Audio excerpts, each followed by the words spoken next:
চলে এলাম আমার আদরের 4th সেমিস্টারের ছাত্রছাত্রীদের কাছে, যারা বর্ধমান ইউনিভার্সিটি আন্ডারে পড়ছো এবং দর্শন বিষয়টাকে বেছেছো, অর্থাৎ দর্শন বিষয়টাকে তোমরা ফার্স্ট সেমিস্টার থেকে বেছে নিয়েছিলে।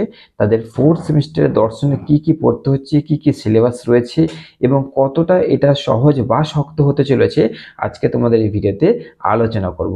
চলো দেখে নিই।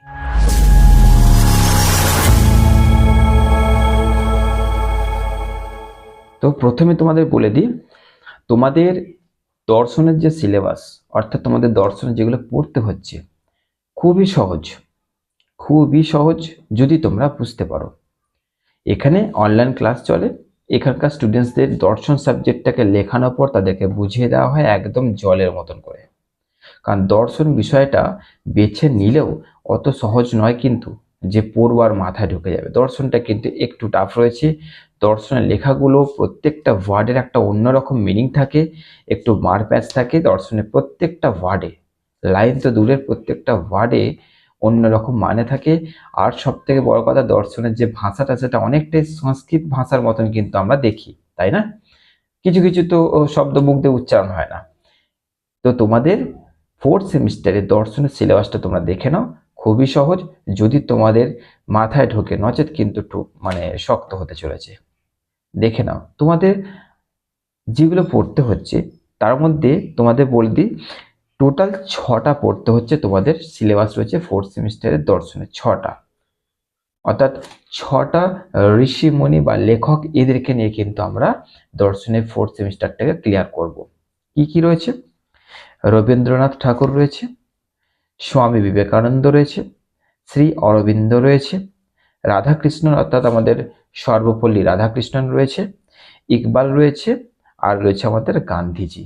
এই 6টাকে নিয়ে তোমাদের দর্শনটা পড়তে হবে। 6টা অধ্যায় রয়েছে, 6জনকে নিয়ে আমরা কিন্তু পড়বো 4th সেমিস্টারে। এবার কথা হচ্ছে যে তোমাদেরকে রবীন্দ্রনাথ ঠাকুরের মধ্যে কি কি পড়তে হচ্ছে, ওই সসীম অসীম সত্তা যেগুলো থাকে আর কি, মানুষের স্বরূপ, সসীম অসীম সত্তা, এইগুলো তোমাদের পড়তে হচ্ছে রবীন্দ্রনাথের অন্তরে অর্থাৎ ভেতরে। স্বামী বিবেকানন্দের মধ্যে তোমাদের পড়তে হচ্ছে সার্বজনীন ধর্ম, বিশ্বজনীন ধর্ম, এইগুলো হচ্ছে স্বামী বিবেকানন্দের মধ্যে পড়াশোনা করতে হচ্ছে। শ্রী অরবিন্দের মধ্যে পূর্ণযোগ, তারপরে হচ্ছে মানব বিকাশ সম্পর্কে আলোচনা করো, এইগুলো তোমাদের পড়তে হচ্ছে। তারপরে তোমাদের সর্বপল্লী রাধাকৃষ্ণনের মধ্যে কি পড়তে হচ্ছে না, ধর্মের ও ধর্মীয় অভিজ্ঞতার স্বরূপটি আলোচনা করো, মানুষের স্বরূপ আলোচনা করো, এইগুলো তোমাদের পড়তে হচ্ছে আমাদের রাধাকৃষ্ণনের মধ্যে। তারপরে ইকবালের মধ্যে পড়তে হচ্ছে ঈশ্বরের স্বরূপ আলোচনা করো, আত্মার লক্ষণ আলোচনা করো। আর আমাদের গান্ধীজির কাছে তোমাদের বা গান্ধীজির পড়ার মধ্যে কি কি পড়তে হচ্ছে ওই অধ্যায়ের মধ্যে, সত্যাগ্রহ, সত্যই ঈশ্বর, এটি প্রমাণ করো। এইগুলো অর্থাৎ ভেতরের শব্দ বলছি না, তবে তোমাদের এরকম টাইপের পড়াশোনা কিন্তু এবার থেকে করতে হচ্ছে। ওকে, যে ঈশ্বর যে সত্য সেটা প্রমাণ করো, এটা গান্ধীজি বলছে, তোমাদেরকে এই পড়াগুলো পড়তে হচ্ছে। মানুষের স্বরূপ বা ধর্মীয় অভিজ্ঞতার স্বরূপ আলোচনা করো। হ্যাঁ, তো এটা ইকবালের মধ্যে তোমাদের পড়তে হচ্ছে। তো এই পড়াগুলো তোমাদের কিন্তু 4th সেমিস্টারে পড়তে হচ্ছে। 4th সেমিস্টারে তোমাদের সিলেবাস কিন্তু এইগুলোই, খুবই সহজ যদি বুঝতে পারো, আর যদি বুঝতে না পারো তাহলে কিন্তু কঠিন। আগেই বলেছি, আবার বলছি, আর একবার তোমাদের বলে দিই, যারা 4th সেমিস্টার থেকে পড়তে চাইছো এখানে, অর্থাৎ 4th সেমিস্টার যদি এখানে অ্যাডমিশন হতে চাও, তাহলে এই নাম্বারটা যোগাযোগ করো। তোমাদের বলে দিচ্ছি, 4th semester, 5th semester, 6th semester, 3টে সেমিস্টারে তোমাদের কোনো সাবজেক্টে সাপ্লি আসবে না, এটা আমি কথা দিলাম।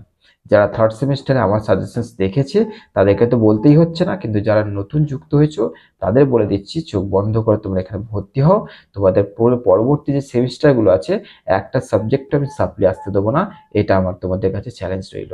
চলো এবার তোমাদের উপর ছেড়ে দিচ্ছি, তোমরা কি করবে এটা তোমাদের সিদ্ধান্ত। ভালো থেকো, সুস্থ থেকো।